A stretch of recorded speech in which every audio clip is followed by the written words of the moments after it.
Hello, everyone. James Jesso here from Adventures Through the Mind YouTube channel. I was recently interviewed on Dr. James Cooke's Living Mirrors podcast and YouTube channel, linked in the card here. And we were talking about the power of psilocybin mushrooms for healing depression, and I was giving my perspective on how and why that's a thing.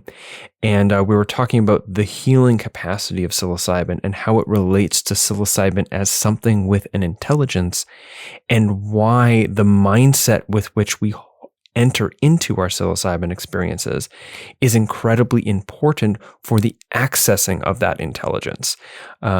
And so I talk about the intelligence of the magic mushroom in this clip coming up right away.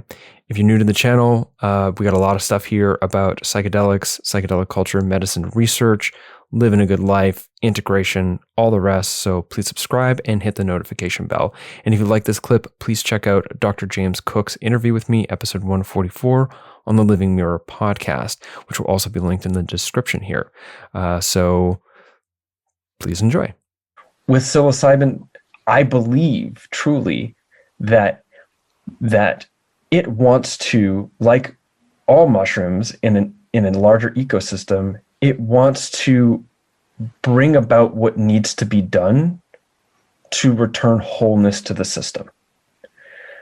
And there's a lot of discussion there about that metaphor, that where it could fall apart or whatever, like, what about invasive species? What about this? What about that? Okay, fair enough. But like, I think that's what that is what they want to do. I don't know. I've never had a conversation with a mushroom where it wasn't filtered through my own assumptions. So I don't really know what they want. I'm just kind of like, hypothesizing, but that it won't be that way if you don't have a sense of the thing, right? If you took psychedelics, as an established academic with a sense of the thing and a receptivity to the thing, with an understanding of psychology, it's going to reveal that aspect of itself for you.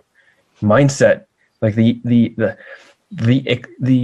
experience itself, how it subjectively manifests, what it presents to you, and how it presents that what to you, and then how we respond to the hows and whats that it's presenting, is umpired by the mindset with which we step into, which includes our framework of understanding of what psilocybin is generally, but also our mental representation of what psilocybin is as a distinguished something.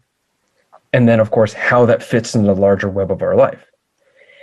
And it's entirely possible to have a framework, conscious or otherwise, and a model and a representation that sees psilocybin as nothing more than a party drug. And negative feelings come, that means you have a bad trip. That's also a model. And so then it's not like this thing that is holding you in love and whatever else.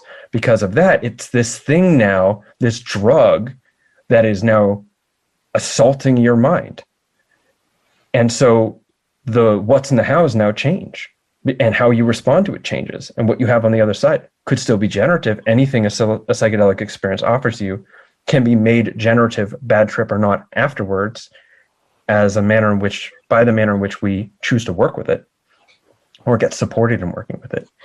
But it doesn't happen by default. I do believe what we want to do is establish a mindset and a context of use and a relationship with psilocybin that unhinders its intelligence.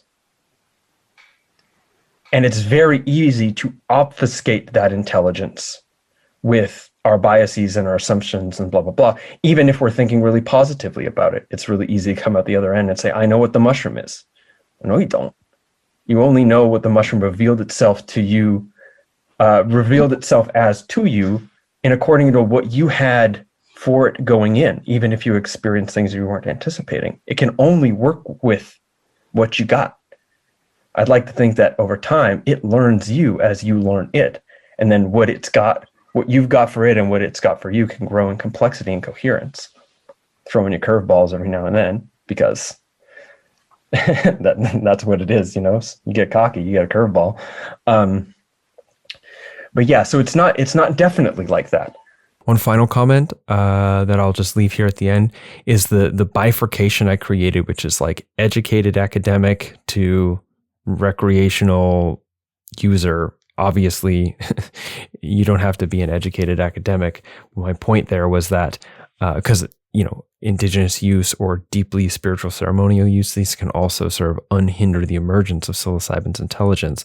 But my comment there was because we were both talking about it from that place and talking about how, yes, if an established academic with an understanding of psychology takes psilocybin, they're going to have an experience of having their psychology revealed to them. But that isn't necessarily what psilocybin will always do. It has to do with the language or the syntax, conceptual syntax we enter into the experience with. So just a comment there that it's not about necessarily being an academic intellectual. It's just about having sort of a framework for sense making psilocybin before you even go into it, so that the psilocybin itself has something to work with. And so I like to say that psilocybin can only work with what you got. So again, if you like this clip, please head over and check out my longer interview with Dr. James Cooke on the Living Mirrors podcast, linked in the description here. And thanks for subscribing to the channel and tuning in. Take care.